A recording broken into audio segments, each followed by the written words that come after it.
Diesel ಮತ್ತು petrol ಬೆಲೆಯನ್ನ ಏರಿಕೆಯನ್ನ ಮಾಡಿ ಇವತ್ತು ಕಳೆದ ಚುನಾವಣೆಯಲ್ಲಿ ನಮ್ಮ ಸರ್ಕಾರದ ವಿರುದ್ಧ ಪೆಟ್ರೋಲ್ ಮತ್ತು ಡೀಸೆಲ್ ಯಾವ ರೀತಿಗೆ ಹೋಗಿದೆ ಅಂತಕ್ಕಂಥ ಒಂದು ತಪ್ಪು ಸಂದೇಶವನ್ನ ಇಡೀ ರಾಜ್ಯಕ್ಕೆ ಕೊಟ್ಟು ಇವತ್ತು ಬೇಕಾಬಿಟ್ಟಿ 5 ಬೇಡಿಕೆಗಳನ್ನ ರಾಜ್ಯದಲ್ಲಿ ಮತದಾರರಿಗೆ ಆಮಿಷವನ್ನ ಕೊಟ್ಟು 14-15 ತಿಂಗಳಲ್ಲಿ ಇವತ್ತು ನಮ್ಮ ರಾಜ್ಯದಲ್ಲಿ ಕಾಂಗ್ರೆಸ್ನ ಸರ್ಕಾರ ಯಾವ ರೀತಿ ಇವತ್ತು ನಡೆದಿದೆ ಅನ್ನೋಣ ಇಡೀ ದೇಶವನ್ನ ನೋಡ್ತಕ್ಕಂಥದ್ದು. ವಿಶೇಷವಾಗಿ ಮೊನ್ನೆ ಡೀಸೆಲ್ ಮತ್ತು ಪೆಟ್ರೋಲ್ ₹3 ಇವತ್ತು ಏರ್ನೆ ಮಾಡಿ ಇವತ್ತು ಕಡು ಬಡವರು ಇರ್ಬೋದು, ಶ್ರೀಮಂತರು ಇರ್ಬೋದು, ಎಲ್ಲರಿಗೂ ಹೊರೆಯನ್ನ ಹಾಕಿ ಸರ್ಕಾರದಲ್ಲಿ 1 ಪೈಸಾ ಕೂಡ ಇರದೇ ಇರತಕ್ಕಂಥ ಸಂದರ್ಭದಲ್ಲಿ ಇವತ್ತು ಲಿಕ್ಕರ್ ಇರ್ಬೋದು, ಪೆಟ್ರೋಲ್ ಡೀಸೆಲ್ ಇರ್ಬೋದು, ಅನೇಕ ಇವತ್ತು ಎಲ್ಲ ಹೆಚ್ಚನ್ನ ಮಾಡಿ ಈ ರಾಜ್ಯದ ಲೂಟಿ ಮಾಡತಕ್ಕಂತ ಕಾಂಗ್ರೆಸ್ ಸರ್ಕಾರಕ್ಕೆ ಇವತ್ತು ಭಾರತೀಯ ಜನತಾ ಪಕ್ಷ ನಾವು ಧಿಕ್ಕಾರವನ್ನ ಹಾಕ್ತೀವಿ ಅಂತೇಳಿ ಸಂದರ್ಭದಲ್ಲಿ ಹೇಳಿಕೆ ನಾನು ಬಯಸ್ತೇನೆ. ಒಂದು ವೇಳೆ ಈ ಸರ್ಕಾರ ಯಾವ ರೀತಿ ಸುಳ್ಳು ಆಪಾದನೆಯನ್ನ ಕೊಟ್ಟು ನಮ್ಮ ಭಾರತೀಯ ಜನತಾ ಪಕ್ಷದ ಎಲ್ಲ ನಮ್ಮ ನಾಯಕರ ಮೇಲೆ ನಮ್ಮ ಸರ್ಕಾರ ಇರ್ತಕ್ಕಂಥ ಸಂದರ್ಭದಲ್ಲಿ ಎಲ್ಲ ಗುತ್ತಿಗೆದಾರರು ಕೂಡ ಇವತ್ತು ಅನೇಕ ಒಬ್ಬ ಶಾಸಕರಿಗೆ 1,000, 2,000 ಕೋಟಿ, 4,000 ಕೋಟಿವರೆಗೆ ಒಬ್ಬೊಬ್ಬರ ಕ್ಷೇತ್ರದಲ್ಲಿ ಇವತ್ತು ಅನುದಾನ ಕೊಡ್ತಕ್ಕಂಥ ಸರ್ಕಾರ ಯಾವುದಾದ್ರಿದ್ದೆ ಅದು ಭಾರತೀಯ ಜನತಾ ಪಕ್ಷದ ಸರ್ಕಾರ. ಆ ಸಂದರ್ಭದಲ್ಲಿ ಅವತ್ತು ಕೂಡ ಒಂದು ನಮ್ಮ ಸರ್ಕಾರದ ಮೇಲೆ, ನಮ್ಮ ಪಕ್ಷದ ಮೇಲೆ 40% ಅಂತಕ್ಕಂಥ ಒಂದು ಸುಳ್ಳು ಹೇಳಿಕೆಯನ್ನು ಕೊಟ್ಟು ಜನರಿಗೆ ಮೋಸ ಮಾಡತಕ್ಕಂಥ ಸರ್ಕಾರ ಯಾವುದಾದ್ರೂ ಇದ್ರೆ ರಾಜ್ಯದಲ್ಲಿ ಅದು ಕಾಂಗ್ರೆಸ್ ಪಕ್ಷ ಸರ್ಕಾರ ಅಂತಕ್ಕಂಥ ಮಾತನ್ನ ಹೇಳಿಕೆ ನಾನು ಬಯಸ್ತೀನಿ ಬಂಧುಗಳೇ. ಇವತ್ತು ದಿಢೀರ್ನವಾಗಿ ಸರ್ಕಾರದಲ್ಲಿ ಏನೋ ಇವತ್ತು ಒಬ್ಬೊಬ್ಬ ಮಂತ್ರಿಗಳು 187 ಕೋಟಿಗಳನ್ನ ರೂಪಾಯಿಗಳನ್ನ ಹಗರಣ ಮಾಡಿ, ಆದ್ರೆ ಅವ್ರ ಮೇಲೆ ಯಾವ ಕ್ರಮಗಳನ್ನ ತಕ್ಕೊಳ್ಳಿಲ್ಲ. ಬರೀ ಇವತ್ತು ರಿಸೈನ್ ಮಾಡಿದ್ರೆ ಆಗಂಗಿಲ್ಲ. ಅದು ಸಿಬಿಐ ತನಿಖೆ ಆಗ್ಬೇಕು. ಇವತ್ತು SC ST ಯಲ್ಲಿ ಇರ್ತಕ್ಕಂಥ 11,500 ಕೋಟಿ ರೂಪಾಯಿಗಳನ್ನ 25,000 ಕೋಟಿಗಳನ್ನ ಲೂಟಿ ಮಾಡಿದ್ರು. ಇವತ್ತು ರಾಜ್ಯದಲ್ಲಿ ಎಲ್ಲಿ ಹೋದ್ರು ಕೂಡ, ಯಾವುದೇ ಕ್ಷೇತ್ರದಲ್ಲಿ ಹೋದ್ರು ಕೂಡ ಒಂದು ಬಿಡಿ ಕಾಸಿನ ಒಂದು ಕೆಲಸ ಇಲ್ಲ.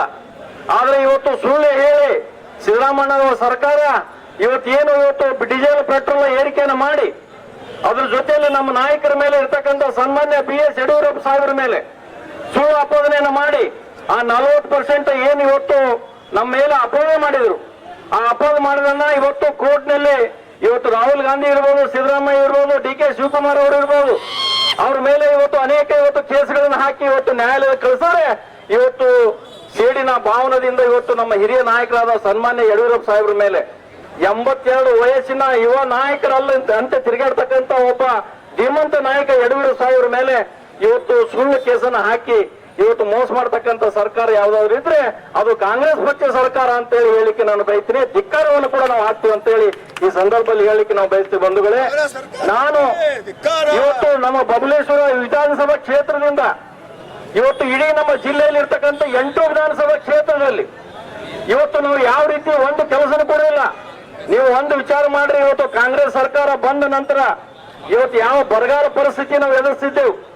ನರೇಂದ್ರ ಮೋದಿಜಿಯವರು ನಮ್ಮ ದೇಶದಲ್ಲಿ ಪ್ರಧಾನಮಂತ್ರಿ ಆಗ್ತಾರಂತಕ್ಕಂಥ ಒಂದೇ 3ನೇ ಬಾರಿ ಆಗ್ತಾರಂತಕ್ಕಂಥ ಒಂದು ದೇಶಕ್ಕೆ ಸಂದೇಶ ಬಂದ ಸಂದರ್ಭದಲ್ಲಿ ಮಳೆರಾಯ ಇವತ್ತು ನಮ್ಮ ಮಳೆಯನ್ನು ಕೊಡ್ತಕ್ಕಂಥದ್ದು ನಾವು ಕಣ್ಣಾರೆ ಕಾಣ್ತೀವಿ ಅಂತಕ್ಕಂಥ ಮಾತನ್ನ ಹೇಳಿಕೆ ನಾವು ಬಯಸ್ತೀವಿ. ಯಾಕಂದ್ರೆ ಎಲ್ಲಿ ಕುಡಿಲಿಕ್ಕೆ ನೀರಿರ್ಲಿಲ್ಲ.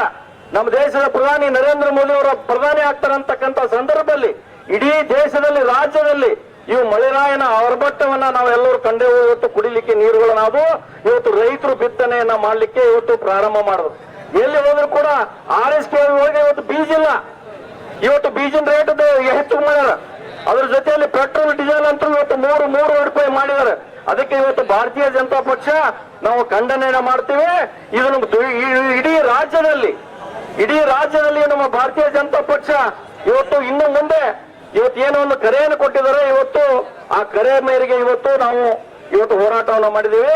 ಇದೇನಾದ್ರೂ ಸಿದ್ದರಾಮಯ್ಯ ಅವರು ಕೈ ಬಿಡ್ಲಿಲ್ಲಪ್ಪ ಅಂತಂದ್ರೆ ಮುಂದಿನ ದಿನಮಾನಗಳಲ್ಲಿ ಉಗ್ರ ಹೋರಾಟವನ್ನು ನಾವು ಮಾಡ್ತೀವಿ ಅಂತಕ್ಕಂಥ ಮಾತನ್ನ ಈ ಸಂದರ್ಭದಲ್ಲಿ ನಾನು ಹೇಳಿಕೆ ನಾನು ಬಯಸ್ತೀನಿ ಬಂಧುಗಳೇ. ಆ ದಿಶೆಯಲ್ಲಿ ಇವತ್ತು ಬಹುಸಂಖ್ಯೆಯಲ್ಲಿ ಇವತ್ತು ತಾಯಂದಿರಿರ್ಬೋದು, ಯುವಕರಿರ್ಬೋದು, ಹಿರಿಯರಿರ್ಬೋದು, ಇವತ್ತು ಬಂದು ಏನು ಇವತ್ತು ಹೋರಾಟದಲ್ಲಿ ಪಾಲ್ಗೊಂಡಿದೆ ತಮ್ಮೆಲ್ಲರಿಗೆ ನಾನು ಧನ್ಯವಾದಗಳನ್ನು ಹೇಳಿ ನಾನು ಒಂದೆರಡು ಮಾತುಗಳಿಗೆ ವಿರಾಮ ಹೇಳ್ತೀನಿ. ಜೈ ಹಿಂದ್, ಜೈ ಕರ್ನಾಟಕ. ಕಾಂಗ್ರೆಸ್ ಸರ್ಕಾರಕ್ಕೆ, ಕಾಂಗ್ರೆಸ್ ಸರ್ಕಾರಕ್ಕೆ, ಈ ರಾಜ್ಯದ ಮುಖ್ಯಮಂತ್ರಿ ಸಿದ್ದರಾಮಯ್ಯ ಅವರಿಗೆ ಧನ್ಯವಾದಗಳು. ಅಂಗಡಿಯವರಿಗೆ ಈ ಒಂದು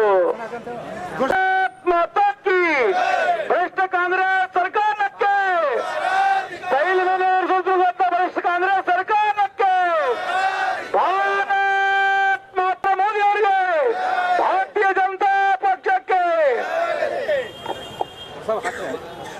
ಈ ಒಂದು ಪ್ರತಿಭಟನೆ ಉದ್ದೇಶಿಸಿ ಬೆಳಗಾವಿ ಭಾಗದ ಹಿರಿಯರು ಹಾಗೂ ಬೆಳಗಾವಿ ಭಾಗದ ಪ್ರಭಾರಿಗಳಾಗಿರ್ತಕ್ಕಂಥ ಚಂದ್ರಶೇಖರ್, ರಕ್ಷಣೆ ಇಲ್ಲ, ಮಹಿಳೆಯರಿಗೆ ರಕ್ಷಣೆ ಇಲ್ಲ, ಜನಸಾಮಾನ್ಯರಿಗೆ ರಕ್ಷಣೆ ಇಲ್ಲ, ಸರ್ಕಾರಿ ಕೆಲಸ ಮಾಡ್ತಿರ್ತಕ್ಕಂಥ ಅಧಿಕಾರಿಗಳ ಮೇಲೆ ಕೂಡ ರಕ್ಷಣೆ ಇಲ್ಲ.